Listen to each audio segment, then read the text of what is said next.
দাঁড়া দেখি ওর সাথে কি আছে। মামা ওর কাছে তো বেশি কিছু নাই, জাস্ট একটা ফোন আছে। আচ্ছা ফোনটা দে তাহলে এদিকে।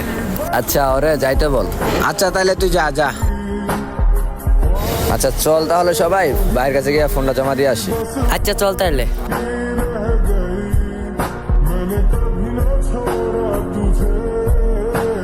ভাই এলাকায় একটা মুরগি হয়েছিল তো ওর ফোনটা খাইয়া দিছি, দেখেন। দিয়ে দেখি। কিরে তুই এই ফোন কই পাইলি? ভাই এলাকায় একটা নতুন মুরগি হয়েছিল তো ওর কাছে ফিটিং দিয়ে রাইখা দিছি। কেন তুই চিনস? আরে হ বেটা, হয়তো আমার ছোটবেলার বন্ধু, গ্রামে একসাথে থাকতাম। চল তো দেখি কই আছে। আরে ফোনটা তো ওরা নিয়ে গেছে, আর বন্ধুর সাথে কিভাবে দেখা করবো? ভাই ওই যে ওই বইয়ের ওই জায়গায়। তুমি এই ছবিটা কই পাইছো? আরে এটা তো আমার ছোটবেলার বন্ধু। আরে তুই আব্দুল্লাহ না? হ্যাঁ আমি আব্দুল্লাহ। আর আমি সুজন, তোরা 5 বছর আগে গ্রামে রেখে আসছিলাম, তোর কি মনে নাই? তোর সাথে বহুদিন পর দেখা, আই বন্ধু বুকে আয়।